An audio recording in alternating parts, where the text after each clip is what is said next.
السلام عليكم أصحاب توعي السلام waxaan sawirkan keenaa halkan naga daawanayso waxaan yar channel waxaan ka codsanayaa haddii hore subscribe channelkaada nagu saaran haddeena noo saaro sidoo kale Facebook page-keena haddii uusan follow ku ahayn haddeera follow dhahdo videogana meel dheer gaarsiiso like-ta share-ta comment-gana wixii aad rabto ku soo qor in hore waxaan isku ogeyn soo gudbin doono inaan idiin soo gudbin doono sida loo furto Binance appka Binance oo ah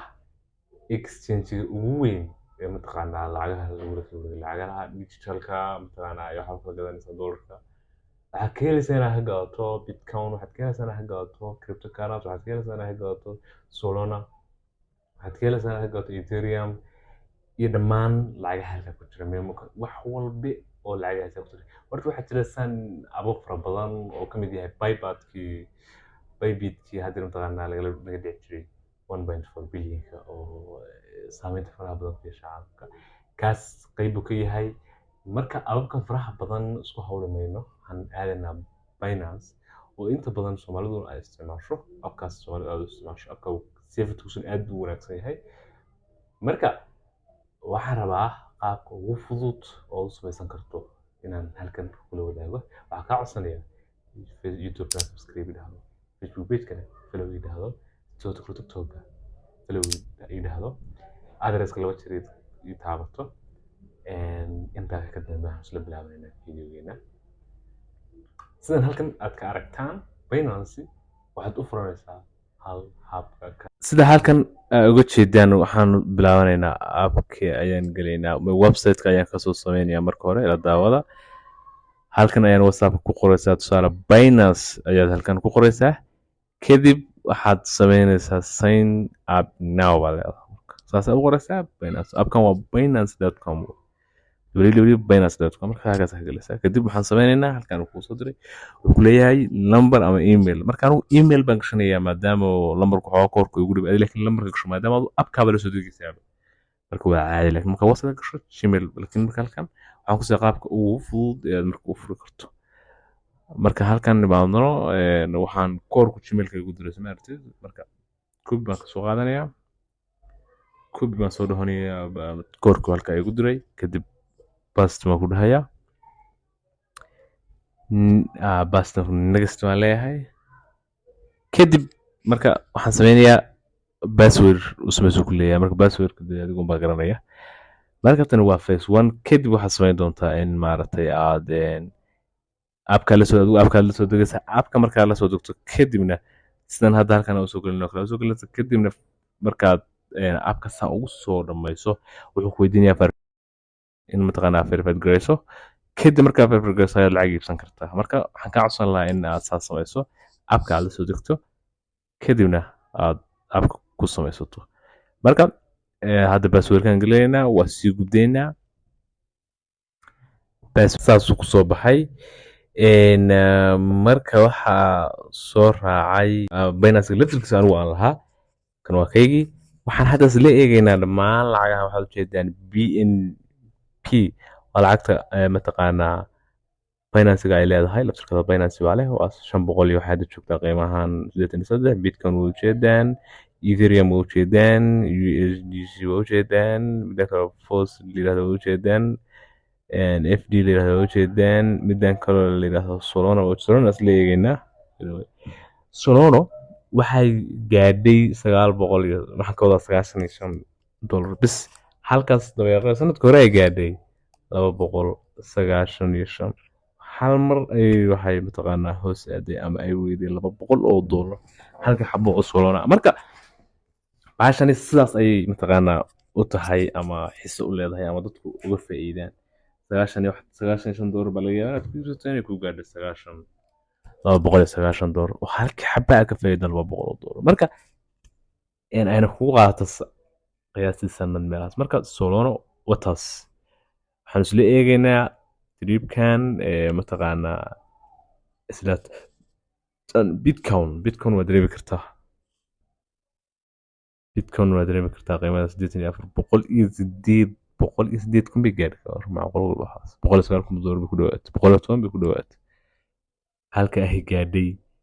bilowga sanadkan $38,000 waa sanadka 2024 bilowga January waxay joogtay $38,000 marka ka waran qofka hal xaba iibsan lahaa wuxuu faa'iidi lahaa muddo sanad kaliya wuxuu ku faa'iidi lahaa $7,000 waa haddii uu haysan lahaa kaliya $30,000 uuna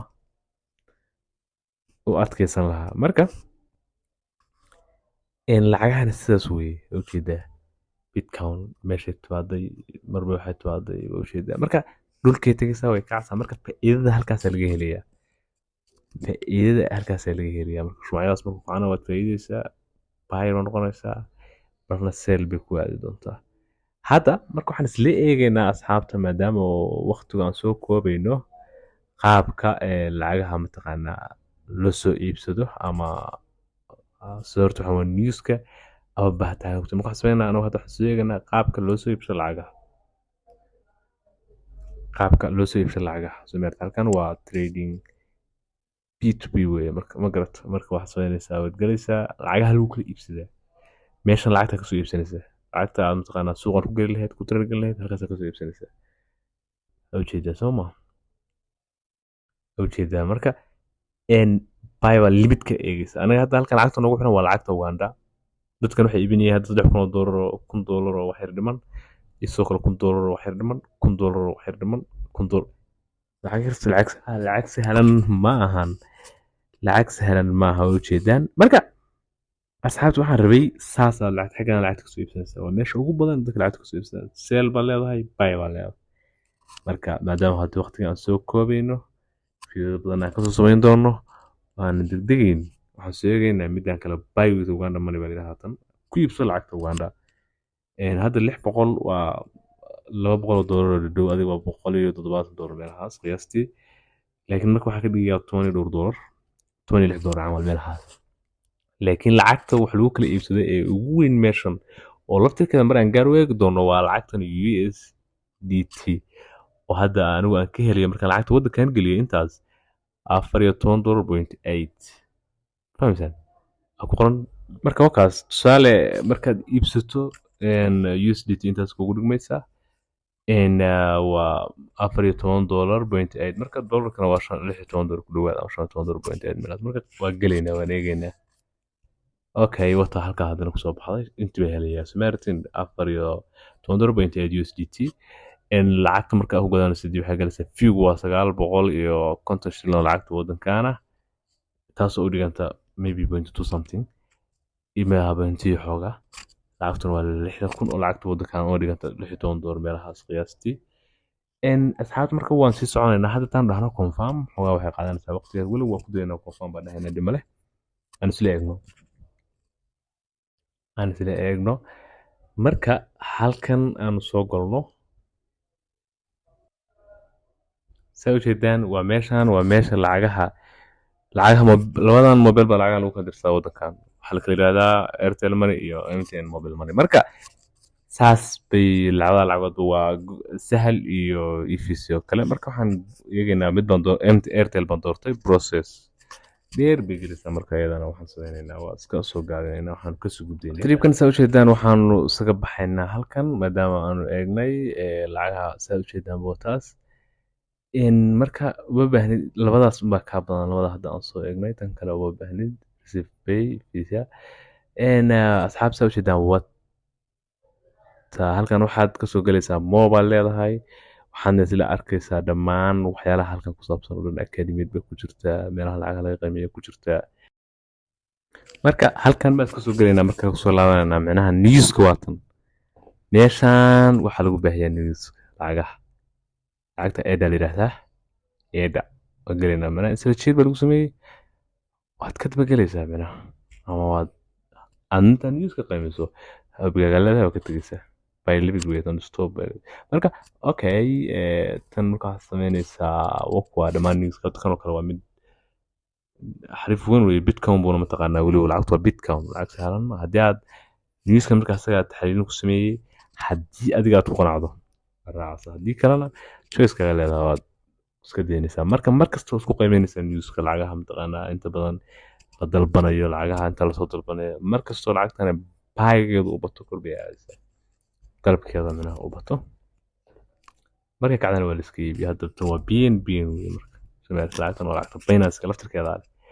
وكان newskaas laga qoray Square bad gelisa lacagta gudaheeda gelisa ila taabanaysa Square bad gelisa Square markaa gasho xogta lacagtan laga qoray oo dhan baad helaysaa xogta lacagta tan oo kale kaas intaa waa faalamena ama newska ka soo baxaya marka saas marka u soo raacdo marka u jeedaa Soomaan dhammaan lacagaha laga qoray soo ma jeedaan marka ku sii dheeraan mayno waxaanu sameynaynaa marka labadan waxa leedahay bullish iyo mataqaanaa bullish marka labada hadda kii aad doorato macnaha waad u codeyn kartaa dadku intay asxaabta fikiraan bay u codeynayaan lacagtu marna waa cagaarka oo bullish kor bay aadaan marna waa bearish oo hoos bay u socotaa marka kii codeynta badatay badan ka qayb raacaanba lacagaha marka uu kuwaas xilliyada mataqaanaa halkan informationkeeda way lacagta informationkeeda gelisaa xilliga soo baxday xilliga lacagtan la shaqeeyay soo baxday xilliga mataqaanaa ay soo gashay dhammaan waad arkaysaa brayska halkaas aad gelaysaa marka u baahan tahay marka lacagtan hadda $700 bay gaadhay iyo $93 waxaana mataqaanaa issue timekeeda waxaa weeye waa 2017 shan sano ka hor ninka ku gadan lahaa marka qiimada ugu sii gaadhay waxa weeye 2017 waa 2. waxa weeye waa 2.09 haddii $100 waaga gadan lahayd hada lacag fiican baa meel ku leeyahay marka meeshan qofkii u dhabar adayga oo fahma